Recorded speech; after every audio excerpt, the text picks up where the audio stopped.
Hello and a very warm welcome to the Adventure Show. This month we're featuring the country's toughest hill race, running conditions unobtainable anywhere else in the UK. It's tough, demanding, it will sap the strength of the competitors both physically and emotionally. But for me, it's one of the most enjoyable. So whilst we leave Dougie exercising the largest muscle group in his body, I'm here in Tiree at the final event of the PWA World Windsurfing Cup.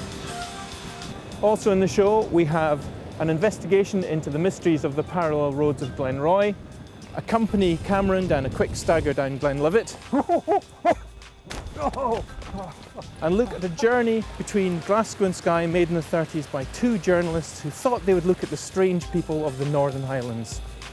But first we're here at Ben Nevis. It doesn't get much harder, steeper or grittier than this.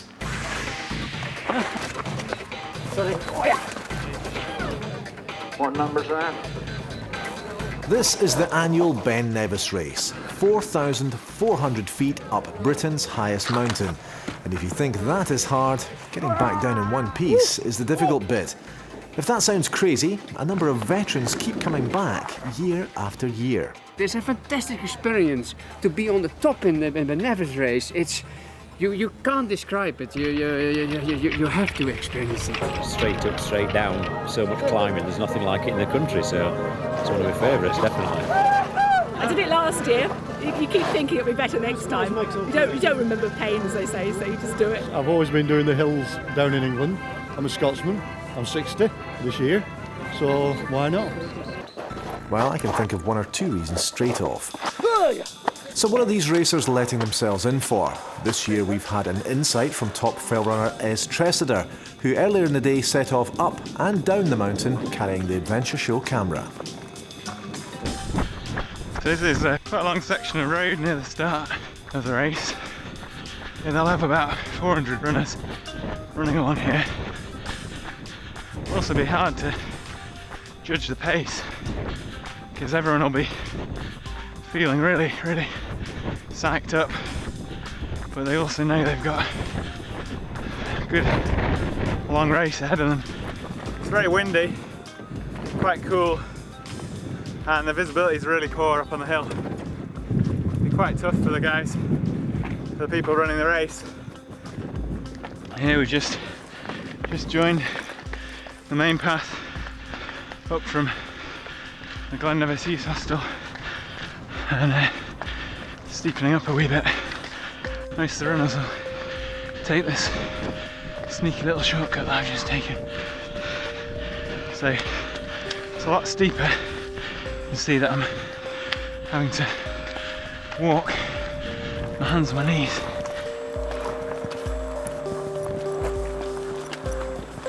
That section there is one of the really steep bits where the guys will be cutting the corner just to save a bit of time.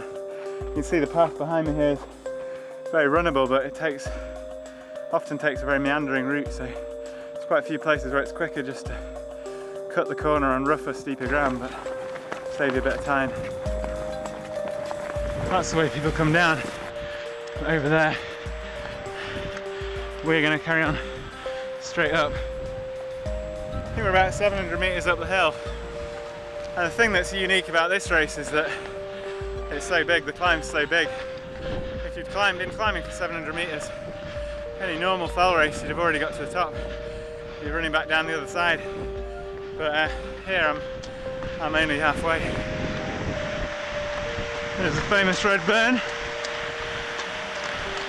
From here the walker's path does a lot of zigzagging. It's quite a lot further than the straight up way. And most of the runners will just cut off the path like I have there. Just head straight up.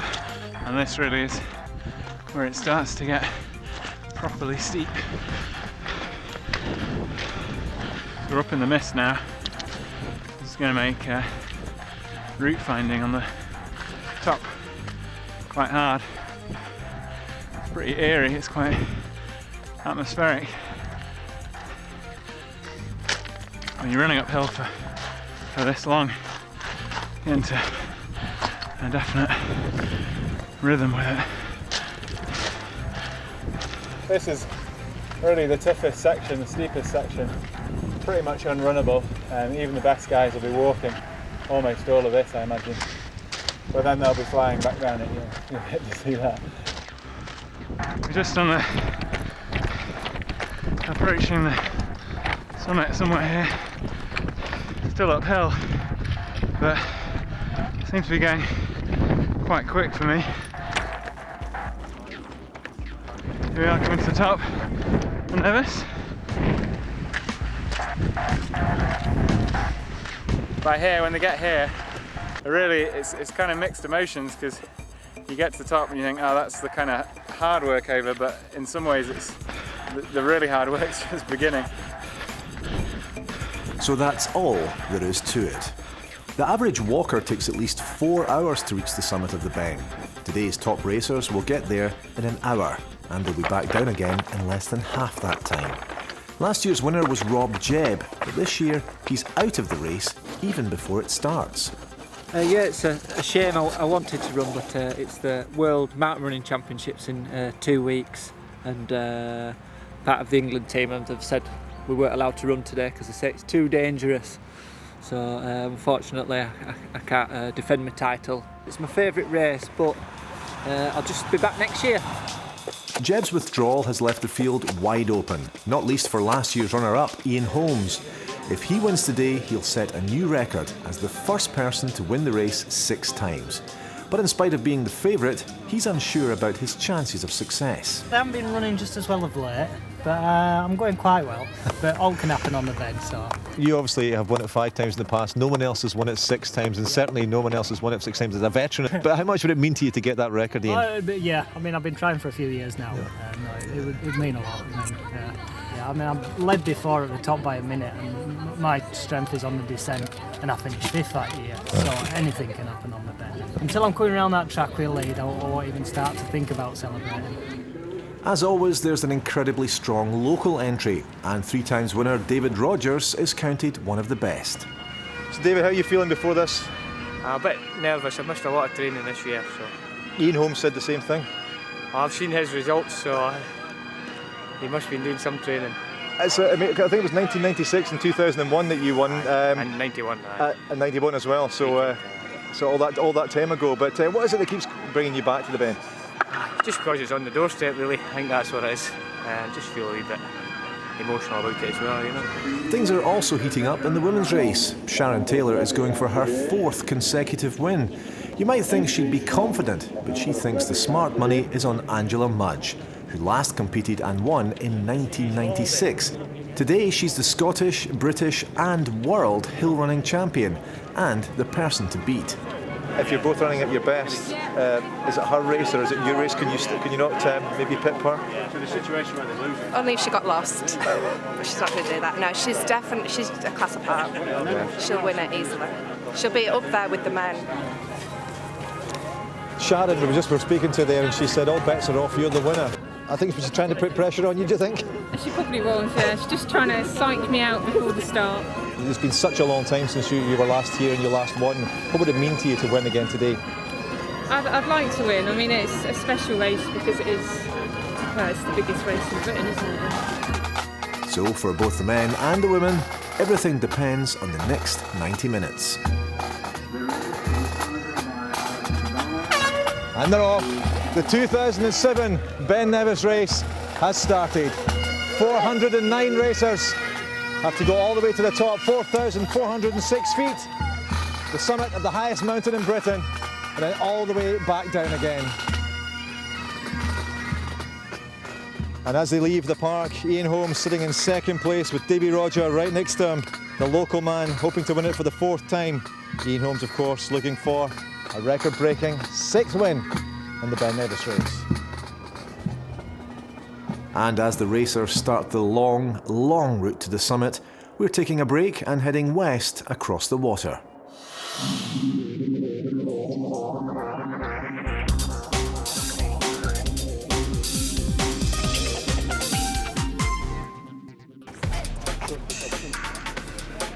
Here in Tiree at the PWA World Cup, it's just around 8 o'clock in the morning, and inside this building the judges are going to decide where and if they're going to compete today. Well, it may look windy enough today for a really high quality jump competition, but there's still not quite enough wind for the riders to get the height and the amplitude really required for a world-class event. But earlier on in the week, there was a competition organised and a prize given for the best single jump of the day. Windsurfers do two things on waves like this: ride them or jump. And for the first 15 years of the sport, the height of your leap was all that mattered. But then someone worked out you could be a lot more creative. Since then, it's developed quite literally in leaps and bounds. One of Britain's greatest hopes is 23-year-old Robbie Swift. He's consistently featured in the top 10, but right now he's only just recovered from injury, so he's saving himself for the official competition. It's very similar to snowboarding, windsurfing. You know, you've got the same kind of plane that you're going along, and you've got to land in the same direction as you took off. You know, it's a very similar sport, and a lot of our tricks, if you took the sail away, it looks exactly like a snowboarding trick. The old guys have a different style. They don't do perhaps all the tricks that all of us young guys can do, but they have a lot of wave knowledge. They ride the waves really, really well, and I worked on that for a long time, so hopefully that's going to help me, because a lot of the young guys do the tricks very well, but the actual wave riding part of it, they don't practice so much. You've already had a fairly serious injury. What happened? I broke my foot once in December of 2005. That was a very bad Liz Frank fractured dislocation, which was 3 months basically in bed in a plaster cast, and then a month to learn to walk again, and then as soon as I got better, basically I started sailing straight away, and I broke my foot. Exactly the same thing again, but much worse the next time, so I had to have it all like reconstructed and all the joints fused together in my foot, in my forefoot. So yeah, it makes you think that, you know, that could just be all over like that, but you know, it's not the sort of thing you've got to dwell on, and I don't really have anything else in my life that I would like to do as much as this, and I've never been world champion, which is what I've always dreamed of doing, so got to carry on going.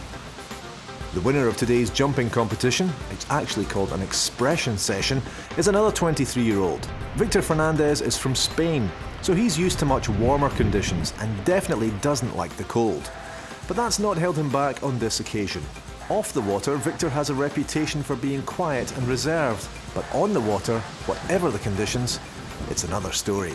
Small waves, I'm more for jumping than wave riding. We're counting like the best trick in a 15-minute hit. And I did like air chacho. It's like a forward clew first. Yeah. It's like you go forward and then you change the sail, and then. So you go forward and you turn the rear of the sail forward. Turn the sail in there and then you fall clew first. Okay.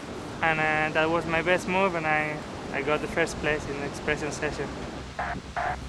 When you're not on the board, what are you doing to train? Is there a kind of big free weights routine that you have to do, or is it how many riders are spending gym time as well? There's only about 5 or 6 of us who actually spend time in the gym, but I go to the gym 4 times a week, I'd say, and I go bike riding. We do like on the road bike riding 4 times a week probably as well for 2 hours, so we spend quite a lot of time working on our fitness, but it doesn't cut into your sailing time, because you can only really windsurf for 3 or 4 hours a day anyway without, you know, being totally exhausted.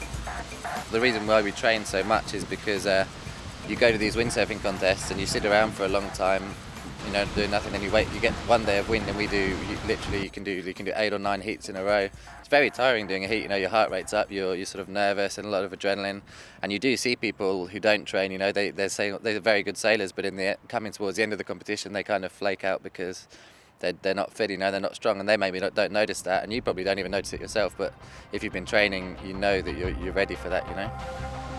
People, the new generation, we are doing like new tricks, like more difficult jumps, like double forward, you said, like push loop into forward, so many good tricks. My motivation is going to new places, new spots around the world, and have fun in the water, you know. That's my motivation, to do well in the competition. It's my first time in Tiree. I think the island have a good potential because you can get conditions around the island. You can look for the best condition, the best spot. People say that it's one of the best places in Scotland for windsurfing. We'll be returning to that allegedly windiest of islands later in the programme, when hopefully the wind is doing what it's meant to do. And watch out for Victor Fernandez. If he wins the wave event here, he'll snatch the gold medal from the current leader, Brazil's Caule Siadi.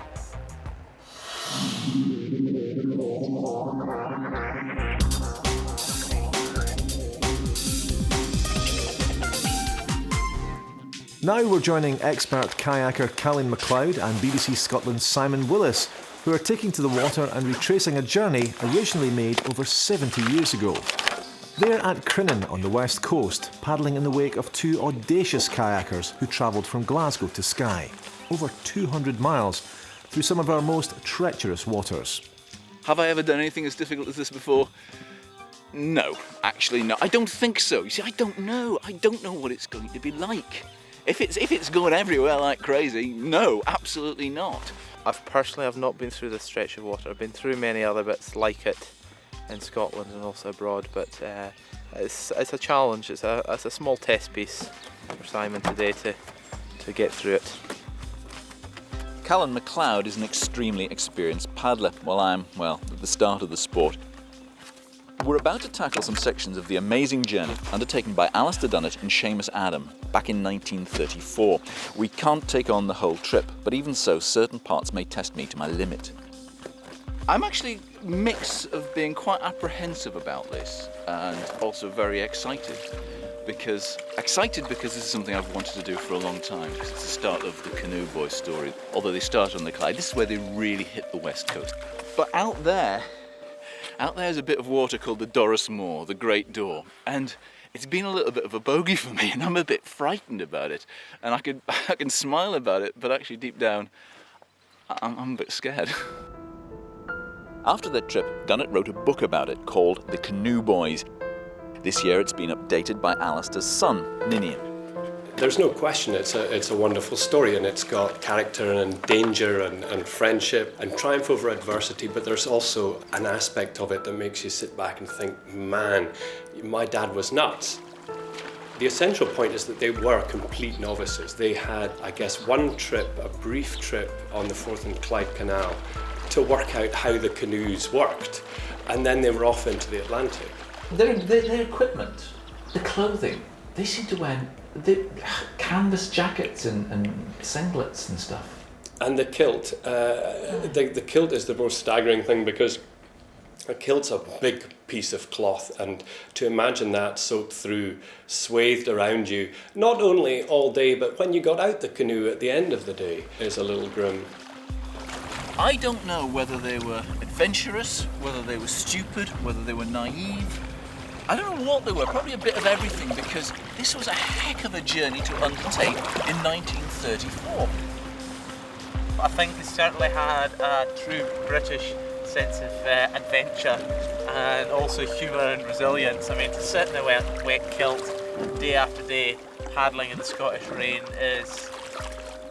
it tests you, I think, would be the fairest way to put it.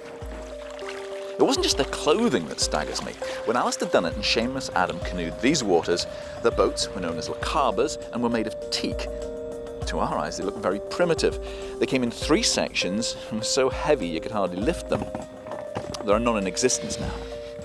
In this boat, which is a Loch Lomond from the 1950s, you can see that this one, compared to a modern canoe, has a very large cockpit. But in the lacaba, what you had was a section from about here to the bow, which was completely covered in with canvas, and in the middle you simply had an area right across which was open, right to the very edge of the canoe.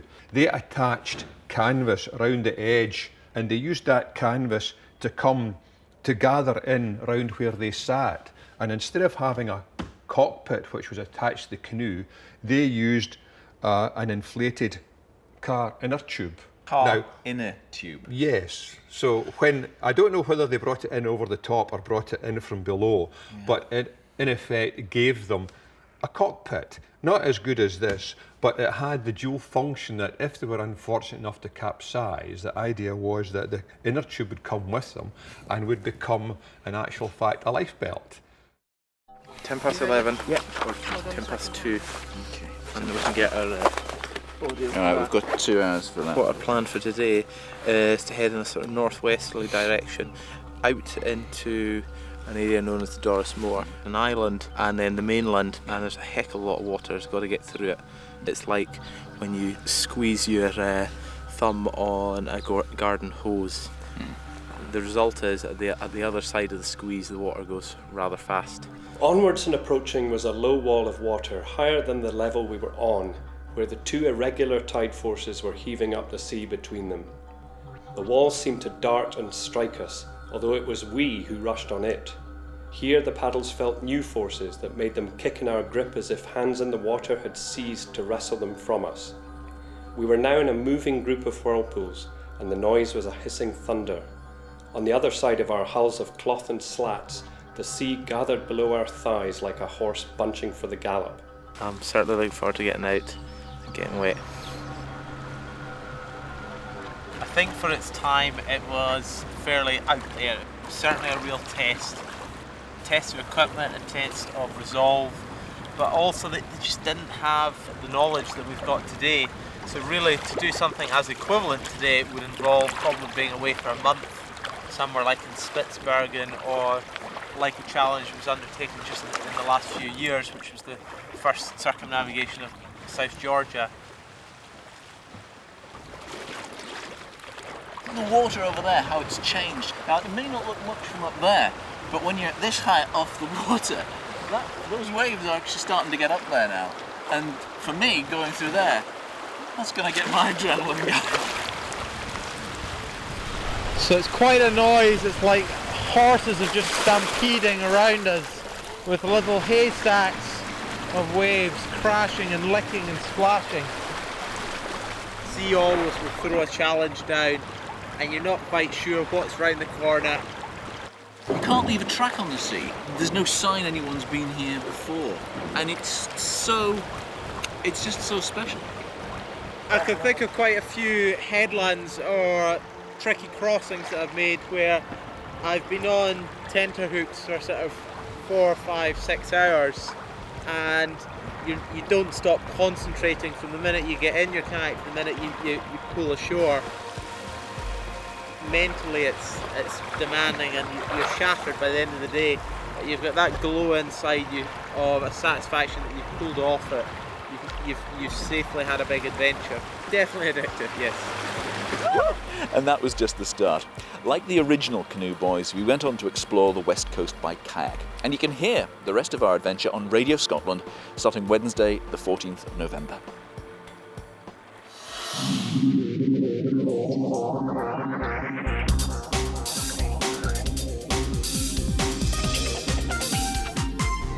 Back on dry land, we're off to Glen Roy, just to the northeast of Fort William. This is an area of outstanding geology and recently has been designated a European geopark.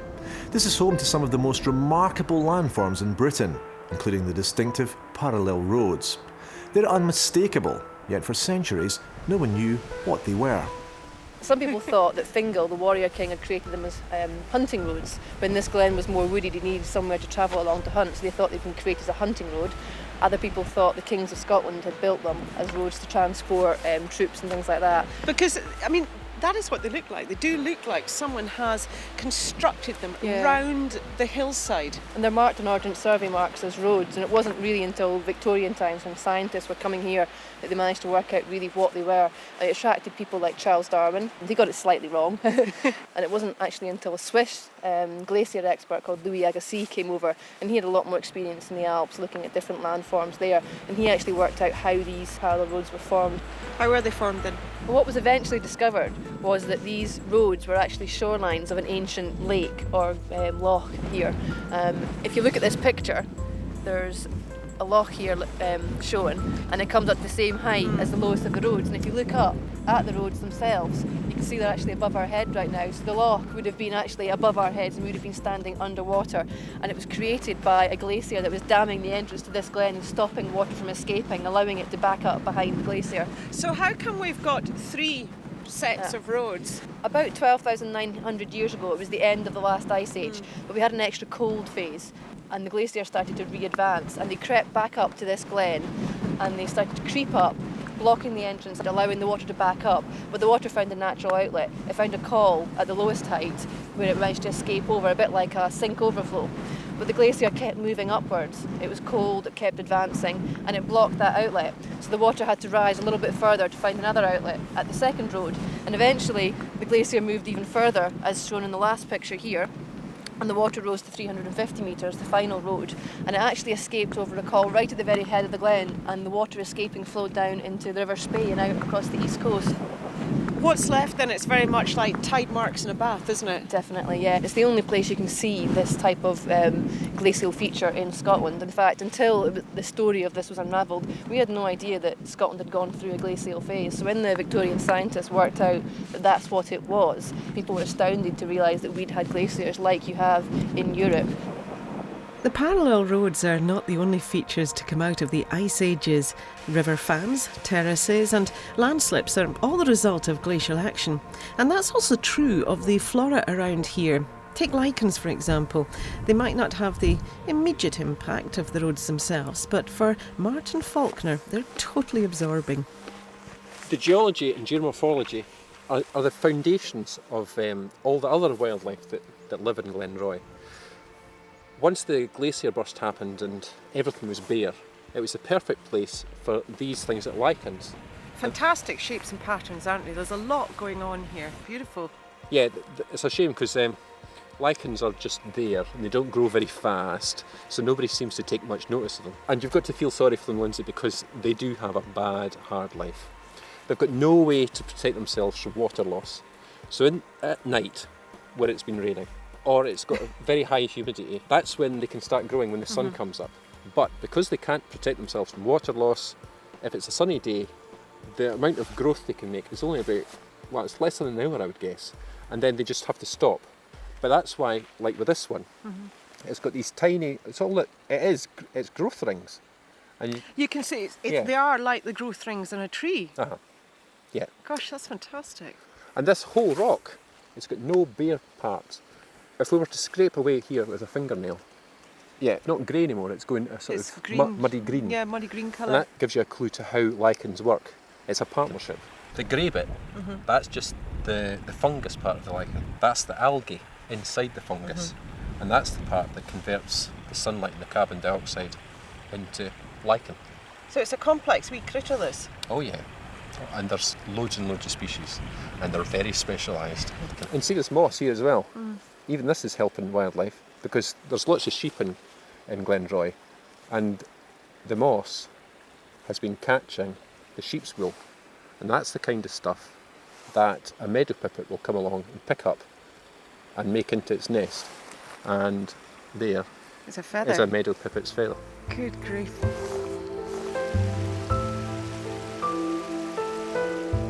I love coming up here. I think something to do with the kind of the space, and you feel quite small in amongst kind of the deep valley and the high mountains, and it humbles you a little bit, but also the sense of time. I love the fact that the hills have got a story to tell you, and if you look close enough and just sit and think about it, you can unravel that story. You start to realise it's not just one process which has created it, it's a lot of different processes, and you're not going to be able to recreate that. So it's really important we try and look after these places because, you know, they're unique certainly in the world.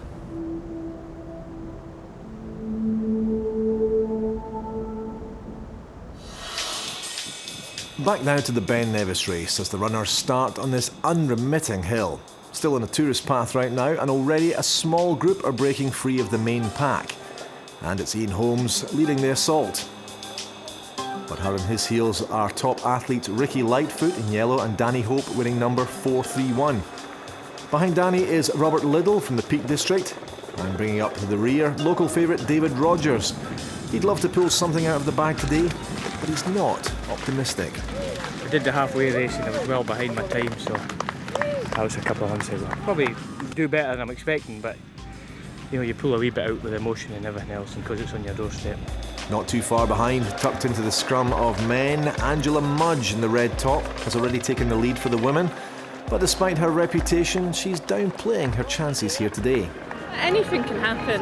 I mean, fine, if I have a good run, then I should be, you know, up there. But if, you know, you fall over on the descent, then it's anybody's. All if if you go the wrong way. You can make silly mistakes. I've done it this year. I've got lost in the mist and I've got beaten through my own stupidity. It's still the early stages of the race, and there's plenty of time for things to change. But right now, the next woman battling through the men is Welsh runner Jackie Lee. So the pressure's on for Sharon Taylor. And as they take the shortcut across steeper ground, Ian Holmes is still out in the lead, determined, in Rob Jebb's absence, not to miss out on that record-breaking 6th title. It gives something Rob to chase, because he's on 3 already and he's got a good 10 years ahead of him still, so it gives him a record to chase. Definitely. Yeah. Who do you think you're up against today? Who are your main competitors? I wouldn't even like to send to on the start line. Yeah. He'll beat Sharon, he says. He'll beat Sharon. Will you beat Angela? That's the thing. That's the thing, yeah. No, it's going to happen to us all one day when Angela beats us all, but not today, hopefully. Right now it's Danny Hope on Ian's heels, followed by Ricky Lightfoot. Local favourite David Rogers still in 4th place. Not far behind, Angela Mudge now has a commanding lead over the other women. Indeed, she's now well ahead of the main pack. And further down the mountain, at the tail end of the field, the race is already beginning to take its toll. Yeah, pretty grim. Heart rate's racing, I'm struggling. Think you'll get to the top? Certainly will. One way or other. What's it like so far? Tough. I'm going halfway and then call it a day. Too far behind. Exhausting, but I'm still going to keep going. So far, so good. In this race, there's far more at stake than simply winning. For some, it's become addictive. In 1972, one runner, Eddie Campbell, completed the course for the 21st time. The Connaughey plaque is now given to everyone who achieves this feat. I started in 1979, so it's taken me 28 years, hopefully, today to complete it. It's a special day that's kind of snuck up on us, that you just keep doing another Ben race and before you know it, here you are. That means a lot, yeah, because we've been training for it for 21 years, you know, it's a long time, yeah. But it's worth it, yeah. Never thought I would do it at the start because I was just going to do it once or twice.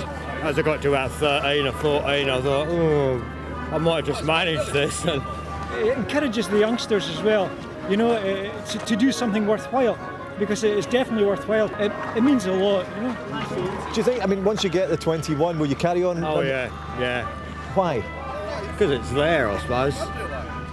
And if I didn't, I'd probably end up eating pies and chips and stuff and lager, and I'd probably be 14 stone or something. I suppose if you looked at it in employment terms, it's like a long service award.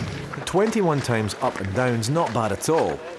But some runners, like Jimmy Jardine, have an even longer service record. What is it, your 38th Ben Nevis? 37. 37? Yes, counting one, because the 38th I didn't get up in time. So when was the first race? What year was that? 68 was the first one I did, that's the time. I had a twisted ankle and I didn't make it to the top in time. Oh right, so your very first one you didn't make it to the top? Yes. But ever since then you've got up there and back and down in the time? I have, yes. I didn't do them all. In 1993, a holiday plane was going to be a day later.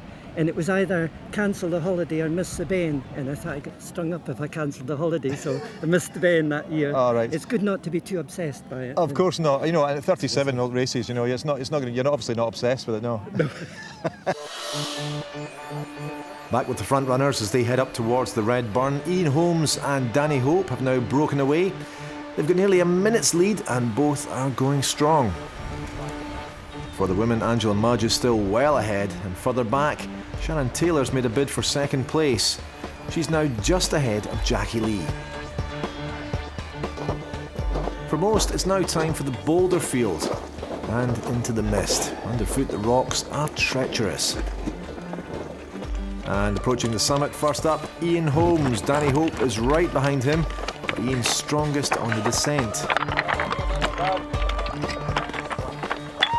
And he's been first at the top before and ended up in 5th place.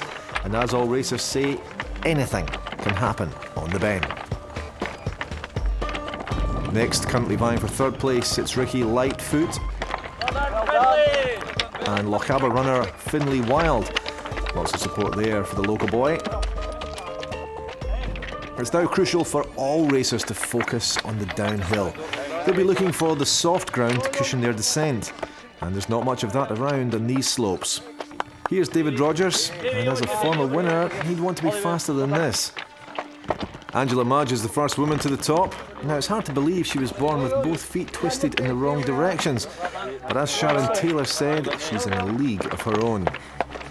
Nowadays, we're well used to the sight of women racing alongside the men, but that was not always the case. Kathleen McPherson, now in her 70s, was once a trailblazer.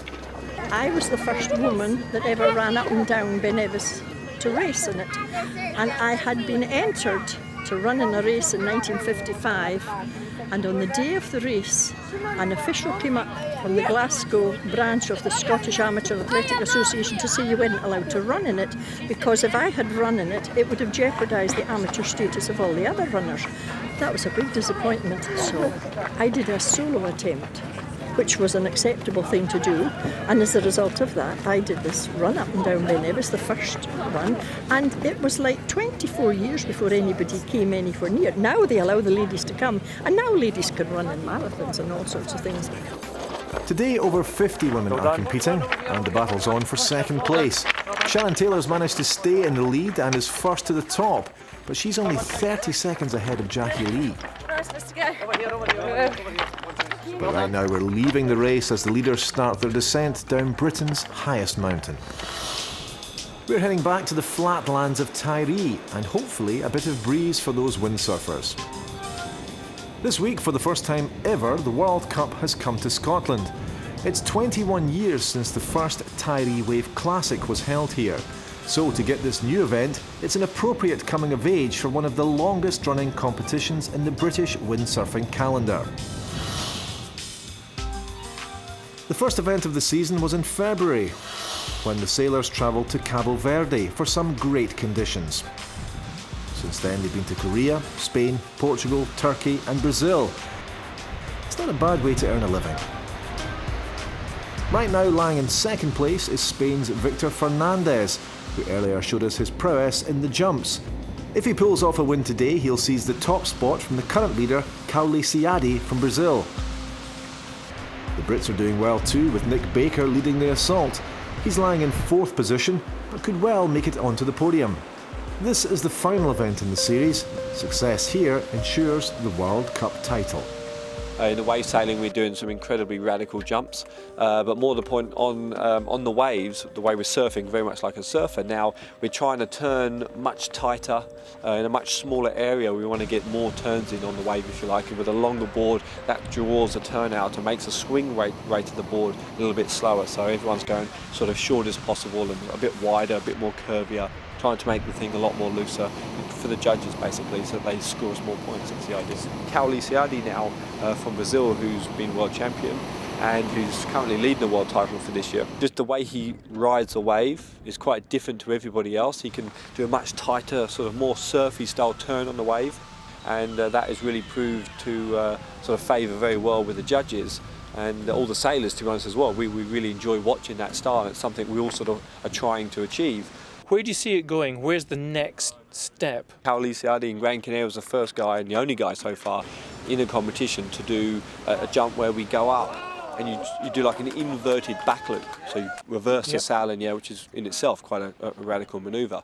So he does an inverted back loop, finishes it 20 feet in the air, and then stops, and then goes forwards again. So he's gone backwards and then forwards rotation. There's no other sport in the world that actually does that, not one.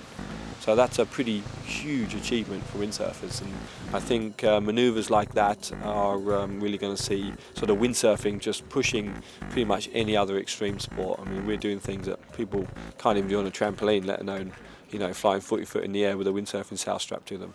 There was for me this year two very special events. I think first Cabo Verde, that was a big surprise for all the sailors, and I think it was the most technical event we had towards wave sailing on wave riding waves. And the big event this year was the Brazil event.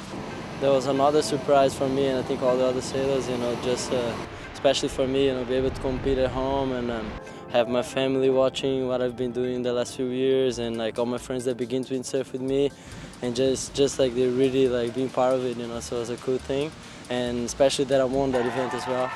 We're now here in Scotland. I would say this spot is very, very similar to the conditions I have at home. It's really what all the sailors are looking for. That's like probably from a scale to 1 to 10, it's probably like 8, 9, maybe 10s, you know, but I didn't get the 10 day, but I'm sure if you live here, you can score those days. So you're in a position where you really have to mess up to lose the title now. Basically, the only person that can beat me at the moment is Victor Fernandez from Spain. He's been doing a great year this year. He won 2 events. So it's pretty much up to Victor, you know. If he wins, then he can beat me. So I just want to really have fun. If you start thinking in numbers and stuff like this, probably you don't flow, you know. Victor, do you have a chance today to get into pole position? Yeah, I have a chance. It's really difficult because I have to win the competition here to become world champion. It's the only chance I have, but let's see today about the conditions, if we can finish the competition and I have this chance, you know. At last, after a week of waiting here in Tiree, the World Cup PWA Windsurfing Championship is finally underway. In this wave discipline, the judges are looking for speed, fluidity, power, and perhaps more importantly, how close the rider can get to the critical section of the wave. That means trying to be right in the heart of the breaking water. Turns are also important, and here it's all about commitment and control. The amount of spray a rider manages to throw up shows how tight he's made the turn, and that will gain much more points. Linking turns is important too, especially if this is done near where the wave breaks. Posture is another factor, particularly as they turn back towards the top of the wave, and a clean exit will also gain crucial points. And when conditions are right, aerial moves can enhance your score. But a simple hop isn't enough. What the judges are looking for are aerials that are performed by turning back up the face and blasting airwards from the actual lip. Again, these moves should be controlled, and a manoeuvre that's cleanly tweaked will score higher than one that's ragged or twitchy. Each ride is scored out of 10, but this can be stretched to 12 if the judges think it's an exceptional wave ride. To gain maximum points, sailors need to show a wide range of different skills, turns, cutbacks and aerials, and the more variety you can pack in, the better. Today conditions are reasonable, but not exceptional, and with a late start, the light's now fading. Ironically, the swell's increasing, but there's no way the judges can allow the competition to continue. So with 16 sailors left, they've called it off. That means the prize money will be split. And that goes for the World Cup points too. Each of the last 16 will gain a bizarre 1,853 points, which means Victor Fernandez has been deprived the chance of gaining the top spot.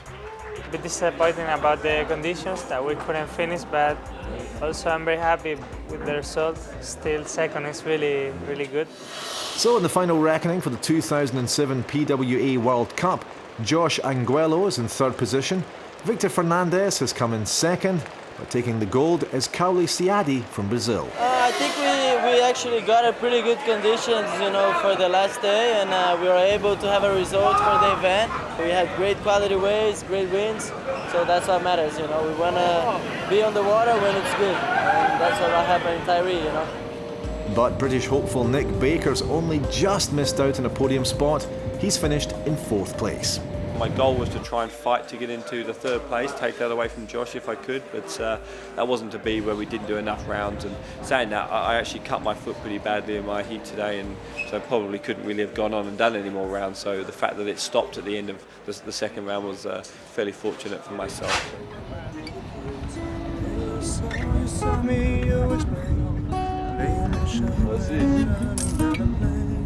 As Tiree fades away into the background, it really marks the end of another successful PWA World Cup tour. And it's really fantastic that the event has come to Tiree. And although conditions weren't great at the start of the week, by the last day on Saturday they had some pretty good wave riding conditions, which hinted at the potential of the fantastic windsurfing in Tiree. Hopefully that's enough to attract people back here for another year, and certainly it marks Tiree now on the World Cup circuit.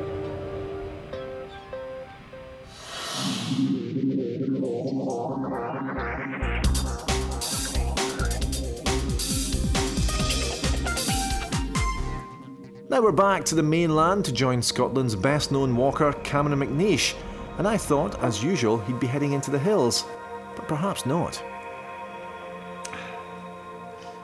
The name Glenlivet will be recognisable to many of you as one of Scotland's finest whiskies. But not many people are aware that the glen where the whisky comes from is an extraordinarily beautiful place in itself. It's surrounded by great hills. In the north, the Cromdale Hills. In the east, the hills of Benrunas and Corriehabby Hill. In the south, the Ladder Hills, that little range of hills that separates Glenlivet from Donside in the south. The potential for hill walkers is tremendous, but very few hill walkers actually come here. And really, they have no idea what they're missing. Dougie, wish you were here.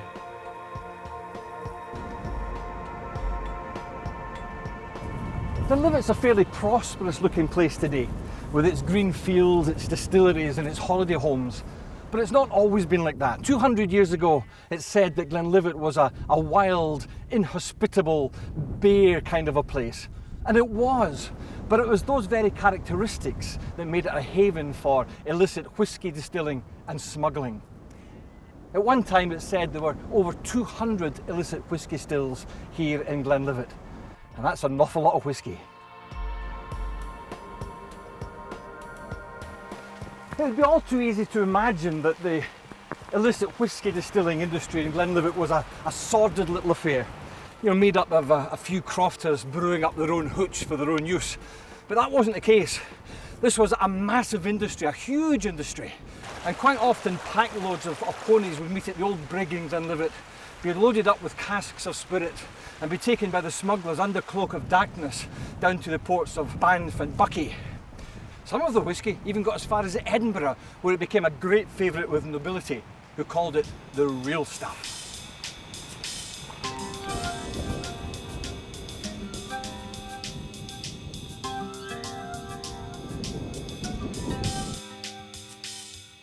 Like me, the whisky smugglers and the ponies probably rested here on the crest of the Ladder Hills before taking the long trail down Glennochty, down to Donside, and then down to Aberdeen or even down to Edinburgh.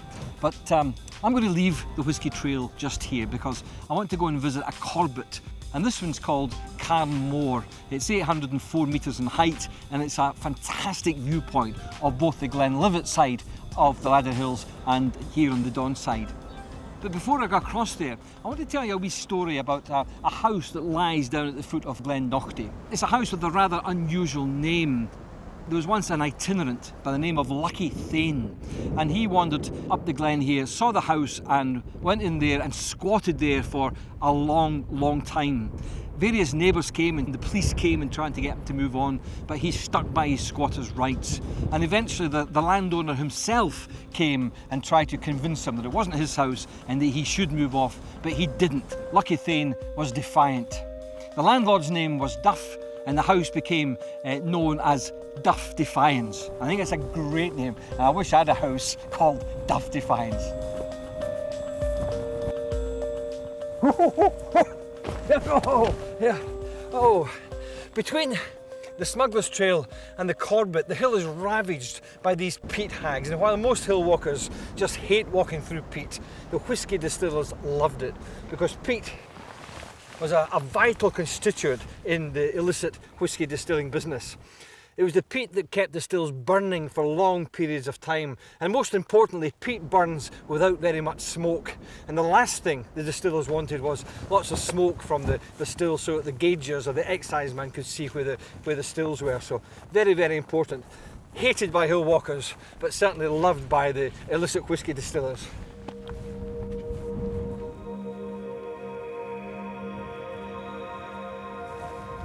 Well, my humblest apologies. I did promise you a fantastic view from the top of Carnmore here, but well, it seems it's not to be. The clouds come in, but can't be helped. That's the Scottish Hills. Normally people would climb this hill from Well of the Lecht, which is just below the Lecht ski ground, but I think this route up from Glenlivet it's actually quite a nice one, and one that I'd certainly recommend. But from here we're going to head back down to Glenlivet, following the long undulating north ridge of this hill, Carnmore, and that'll take us back down into the green, I hope, nice clear sunny weather of Glenlivet. Woo! The view! The view! The illicit distilling industry here in Glenlivet lasted until about the mid-1830s, when one of the distillers, George Smith, decided that he was going to build Glenlivet's first legalised distillery, quite close to a natural spring known as Josie's Well. Unfortunately, his former colleagues weren't very happy about this, and they threatened that if he built a distillery, that they would come and burn it down with him at the heart of it. And poor old George Smith lived the rest of his life in fear of his life. And it's said that he went to bed at night with 2 cocked pistols, one at either side of his head. But I'll leave you with this thought. If it hadn't been for George Smith, chances are that whisky today would still be a drink that's made and drunk only in the glens of Scotland. And it wouldn't have become the worldwide luxury product that we know as Scotch whisky. So at the end of a lovely walk like this, following the trails of the old whisky smugglers, I think it's quite apt to maybe have a drop of the real stuff itself, Slanzoir.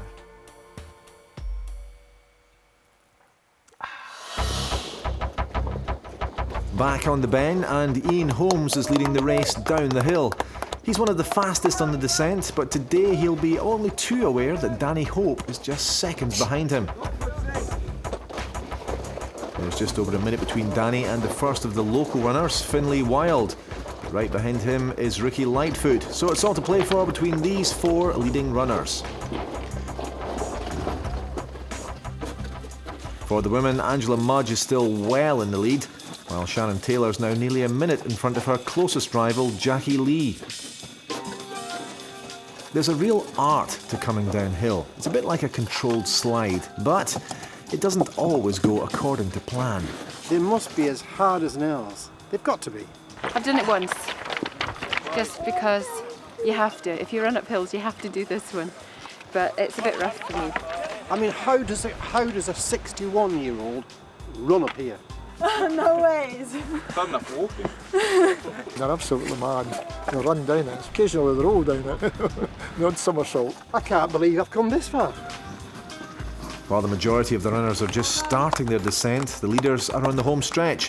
And Ian Holmes, who has led from the start, has managed to put some more distance between him and the rest of the pack. It's still Danny Hope in second place, but he's only just hanging in there. Here's local runner Finlay Wild. Great day for him so far, currently still in third position. But Ricky Lightfoot is only 15 seconds behind him.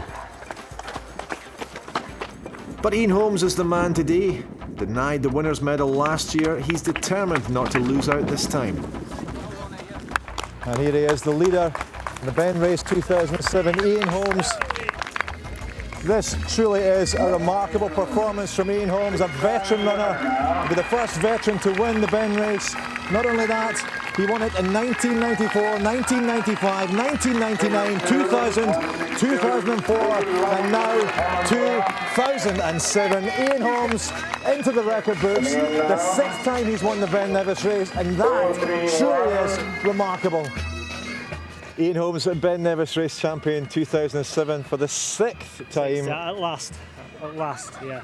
It's been a long time coming, but you're the first man ever to win it six times. times. What does that feel like? Oh, it was great. I just mentally tried to enjoy it down the field at the end, but I was struggling. I took a tumble at the Red Burn and I thought I'd broke my ribs at first. And the guy said, "Get up, you're all right." So, lucky I did. You know, because at the time it hurt. Just talk us through the race. How was it for you? Were you feeling comfortable the whole way through? Yeah, because obviously my strength's in the descent, so I wasn't going to push it on the climb. Going me and Danny Hope together. So then on the descent I started to just sort of relax the first half, because if you set off too fast, by the time you get to Redburn your legs are gone. But then I got going and I had plenty left in my legs down the last bit. You're an absolute star, well done. You're in the history books, the 6th time winner, well done. Thank you very much. Well done. Thanks, lads. Back on the hill, it's become a bit of a fight for second place. Finlay Wild's pushed ahead of Danny Hope. He's looking absolutely exhausted, and both Danny and Ricky Lightfoot are right on his heels.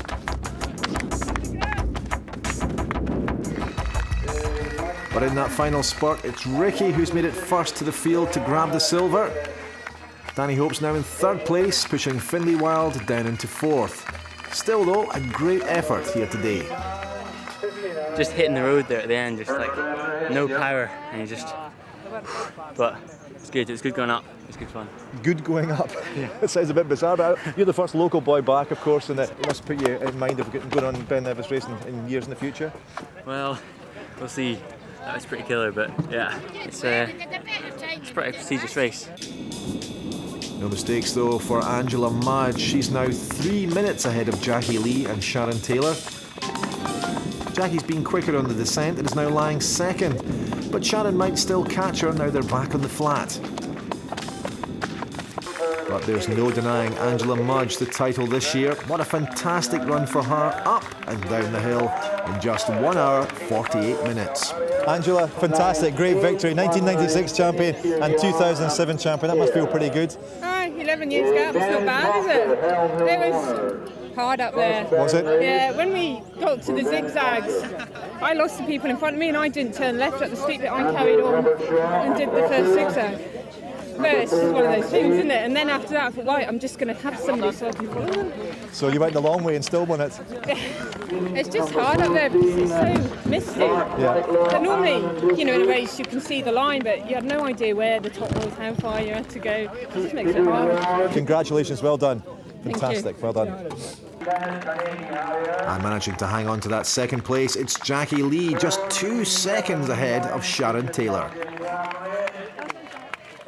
Congratulations, second in the Ben race 2007. You must be pleased with that. Very pleased. I didn't think I was going to come first, seeing as world champion Angela Mudge is here. So you beat Sharon Taylor, who's a 3-time champion. Only just. She was ahead of me the whole way until 10 minutes before the end for about. And then she closed the gap. Amazing. She's so fast on the flat. A bit disappointed.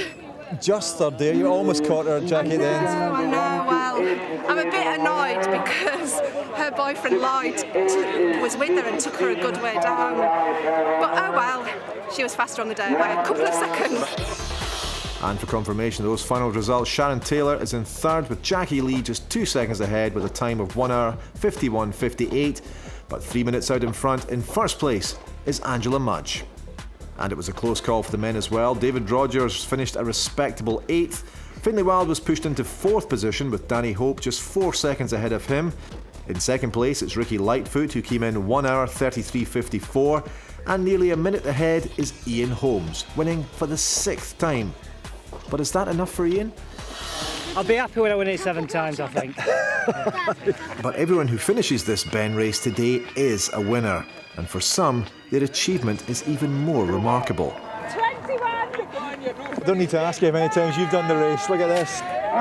Is it 12 or 21? I'm not sure. 21, yeah. Well done, congratulations. That's yours, is it? That was your 21st, and how was it? The 21st, it was pretty rough at the top, and quite windy.